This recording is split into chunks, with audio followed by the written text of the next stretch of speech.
Good evening and welcome back to Bookmark. Having taken a break at Easter time, I've decided, in the light of some positive responses to the series before Easter, to continue for a wee while longer because there are many books still to review and give an indication of their content and their style and their genre. And I'll keep on doing that for a wee while longer.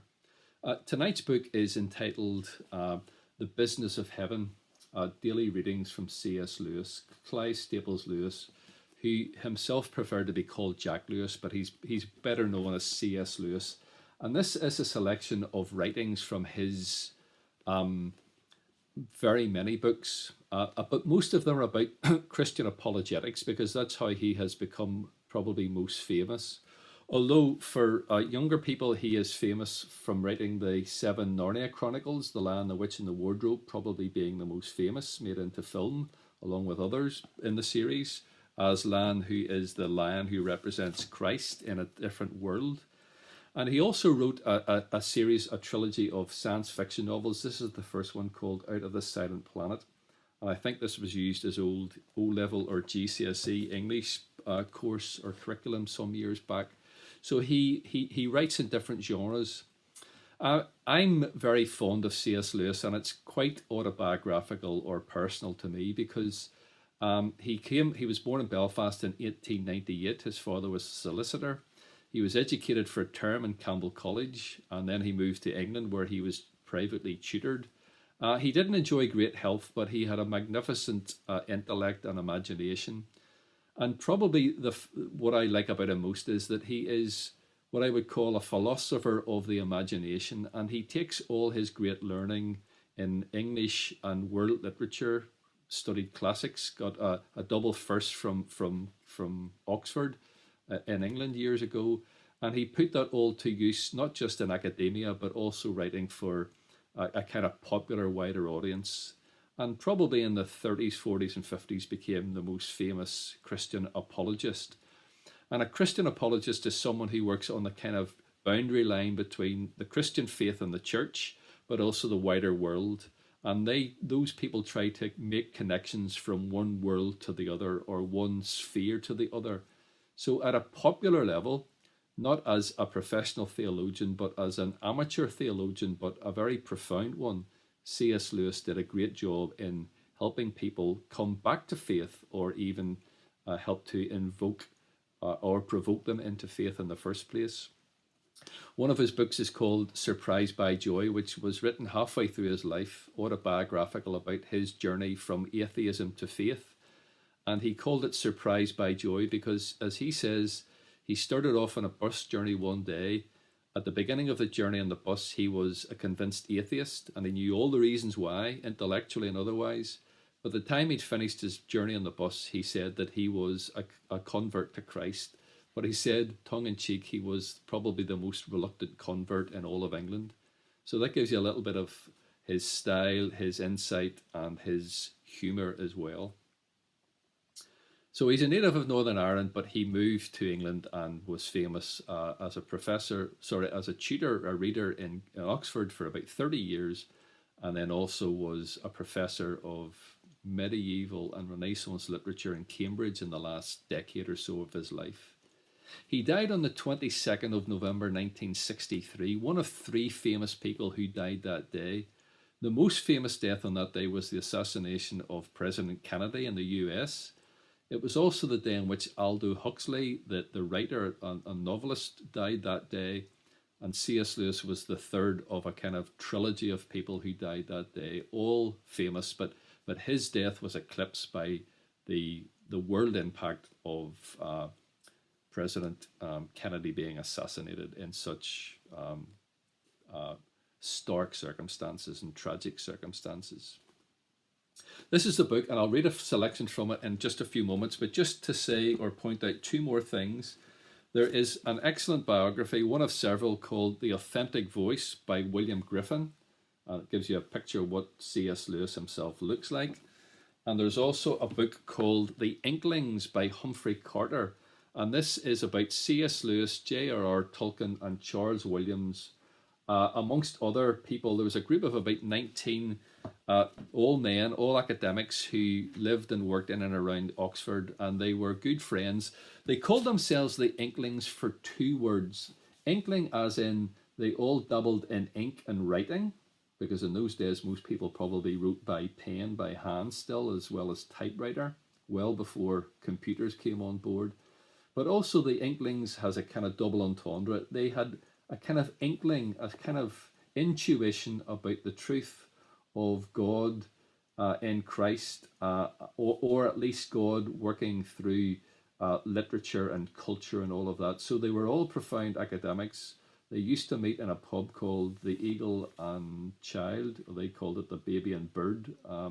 They also met in Lewis's rooms in Oxford, and they also went on walking tours in the countryside, Oxfordshire and elsewhere.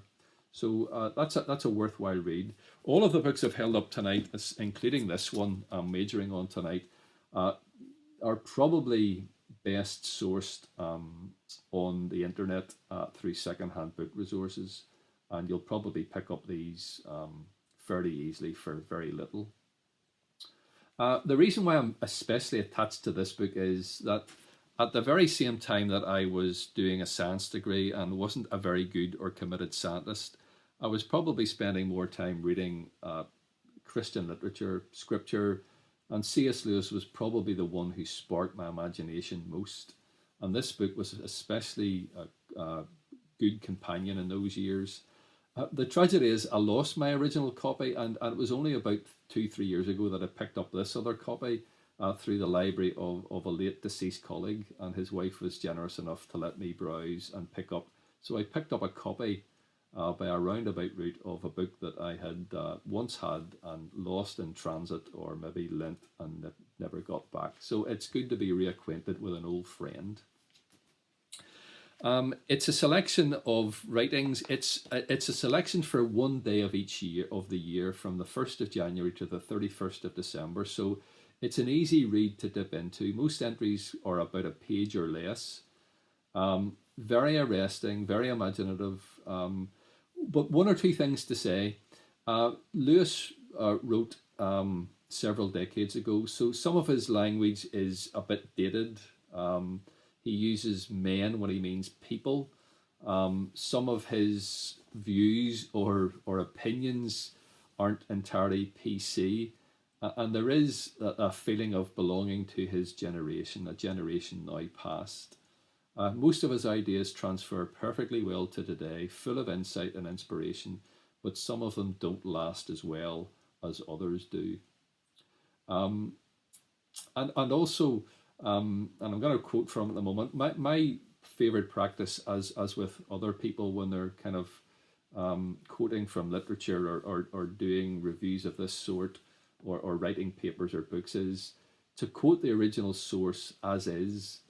But if I'm writing for myself, I'll tend to instead of say his or men, I'll tend to say people or men and women. I think it's important to contemporize and to make language as inclusive as possible. But when quoting from original sources, and others will tend to quote as is, as was. So you'll get the male metaphor coming out more strongly than I would be willing to promote now. As well as an entry for each day of the year, there are also some entries at the end of the book for other special festivals in the Christian calendar.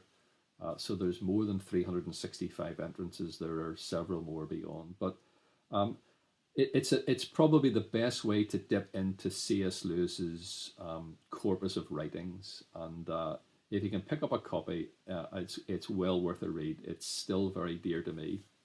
And I said about C.S. Lewis being dear to me in several ways. One, he worshipped, and the family worshipped in St. Mark's Dundilla on the Holywood Road, which has got a very tall spire. And in East Belfast, it's a well-known landmark. I lived for 5 years just about 100 metres from that, so that was one connection. And the other thing was the family home called Little Lea, Lea, is on the circular road where it meets the Kernburn Road, just opposite CIYMS Sports Club. CIYMS stands for Church of Ireland Young Men's Society, although men and women both play sport there. I've been a member of CI for over 40 years, since 1977. That has been my sporting and probably social home. So all of those factors, geographical, very local, autobiographical, theological, personal, all of it wrapped together. So C.S. Lewis means a great deal to me and my life's journey, not least into and continuing in the Christian faith. And it's the Christian elements of what he writes tonight that I want to draw out. So I'm going to take a selection of writings. I'm going to read 4 selections from this book. And here's also a bookmark, which is C.S. Lewis Literary Tours. You can do that round East Belfast, down at Strandtown, Hollywood Arches and the such like, where the Upper Newton Ards Road meets the Hollywood Road. And you can go on guided tours. And on the back, there is Samson and Goliath, the cranes in East Belfast, and the dark and Harland and Wolff. So here's a selection from the 3rd of June, and the heading here is Heaven. It's only about half a page long, this, but well worth getting a flavour of what Lewis is about. He says this: "We were made for God only by being in some respect like him, only by being a manifestation of his beauty, loving kindness, wisdom, or goodness, has any earthly beloved excited our love. It is not that we have loved them too much, but that we did not quite understand what we were loving. It is not that we shall be asked to turn from them so dearly familiar to a stranger. When we see the face of God, we shall know what we have always known, it. He has been a party to, has made, sustained, and moved moment by moment within all our earthly experiences of innocent love. All that was true love in them was, even on earth, far more his than ours, and ours only because his. In heaven there will be no anguish and no duty of turning away from our earthly beloveds. First, because we shall have turned already from the portraits to the original, from the rivulets to the fountain, from the creatures he made lovable to love himself. But secondly, because we shall find them all in him. By loving him more than them, we shall love them more than we now do." So all of the earthly loves, people, places, experiences, things, creatures, whatever we have loved here, is in a sense enfolded in the love of God, and God is the love that enfolds all of that here and now, but gloriously forevermore, come heaven. This is an entry from the 11th of December. It's called Instruments of Divine Grace, and again he uses his imagination to get across the message. "You may say, quote, I've never had the sense of being helped by an invisible Christ, but I have often been helped by other human beings." End of quote. That is rather like the woman in the First World War who said that if there were a bread shortage, it would not bother her house because they always ate toast. If there is no bread, there will be no toast. If there were no help from Christ, there would be no help from other human beings. He works on us in all sorts of ways, not only through what we think our religious life. He works through nature, through our own bodies, through books, sometimes through experiences which seem at the time to be anti-Christian. When a young man who has been going to church in a routine way honestly realizes that he does not believe in Christianity and stops going to church, provided he does so for honesty's sake and not just to annoy his parents, then the Spirit of Christ is probably nearer to him than it ever has been before. But above all, he, Christ, works on us through each other.